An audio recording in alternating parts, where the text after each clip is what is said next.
Bonjour à tous et bienvenue dans Contact. Pour cette émission, nous avons réuni des usagers de la route et nous les avons confrontés à des situations dangereuses que l'on retrouve encore trop souvent dans notre pays. Quels ont été leurs réflexes? Regardez.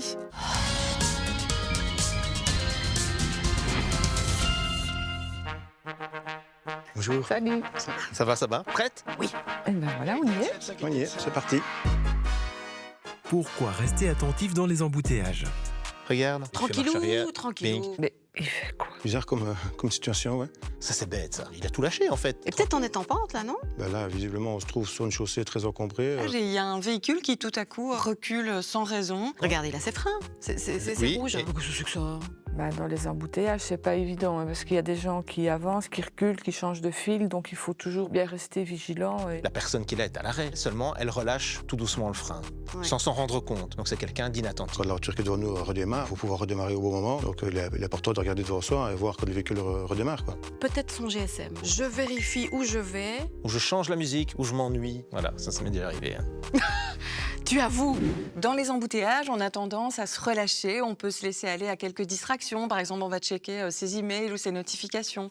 Mais il est important de rester bien attentif parce qu'on participe toujours à la circulation. Il y a des choses qui peuvent y survenir et on doit pouvoir y réagir correctement.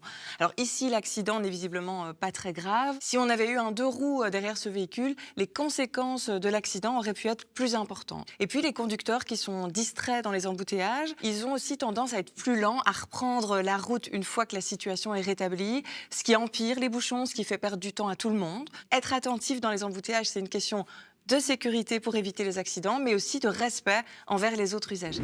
Bon, ben on arrête. On arrête Promis. tous les deux. Promis. On reste Attentif. attentif quoi qu'il se passe. D'accord. Comment diminuer le risque d'accident? Eh là là là. Il a failli passer au-dessus du... Ah, j'ai mal pour lui. T'as même la faim, quoi. Le gars est debout, hein. Tu sens l'adrénaline.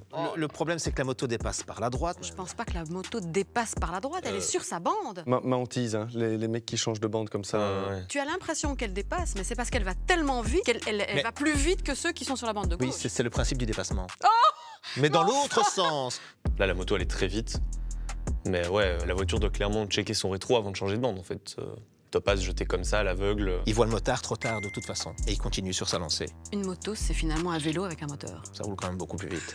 Ici, on a un accident qui est probablement lié à l'angle mort et aussi peut-être à la vitesse du motard. Pour éviter les accidents liés à l'angle mort, il est important de bien utiliser ses rétroviseurs, mais cela ne suffit pas. Il est aussi essentiel de jeter un coup d'œil par-dessus son épaule pour vérifier cette zone d'angle mort. Les deux roues, en raison de leur silhouette étroite, qui sont beaucoup plus susceptibles de se retrouver dans cette zone d'angle mort. Donc, avant de changer de direction, de changer de voie et même d'ouvrir sa portière, on jette toujours un coup d'œil par-dessus son épaule pour vérifier qu'aucun usager ne se trouve dans cette zone. C'est d'autant plus important quand on se trouve sur autoroute puisqu'on est à des vitesses élevées. On n'a que quelques secondes pour faire cette vérification. Et sur autoroute, une seconde, une minute d'inattention, une petite erreur peut coûter très cher comme on le voit sur cette vidéo. Non, mais l'histoire des portières, ça, c'est une phobie. Hein. À chaque fois que je roule, oui, c'est j'ai vraiment les ça. yeux rivés sur les portières. Ouais. Horrible. Contact, c'est terminé pour aujourd'hui. Si vous avez été témoin d'une situation dangereuse, n'hésitez pas à nous l'envoyer en scannant le QR code en bas de l'image et nous aurons peut-être l'occasion d'en parler dans une prochaine émission. Allez, à la semaine prochaine et d'ici là, bonne route!